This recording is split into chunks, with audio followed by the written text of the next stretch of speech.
बिस्मिल्लाहिर्रहमानिर्रहीम। अस्सलामुअलैकुम गाइस। सबसे पहले तो आप चैनल सब्सक्राइब कर लें। मैं आपको क्रिकेट की अपडेट भी देती हूँ, इंग्लिश भी सिखाती हूँ और साथ में मज़ेदार व्लॉग्स भी शेयर करती हूँ। तो आप किस काम बनता है मैंने सब्सक्राइब करना।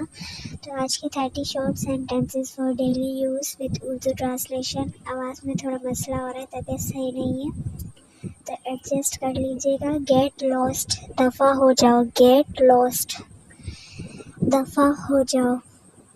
Are you coming with me? Are you coming with me? क्या आप मेरे साथ आ रहे हो? क्या आप मेरे साथ आ रहे हो?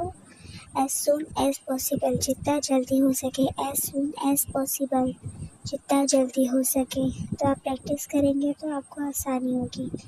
छोटे छोटे सेंटेंसेस से buy it, इसे खरीद लें। buy it.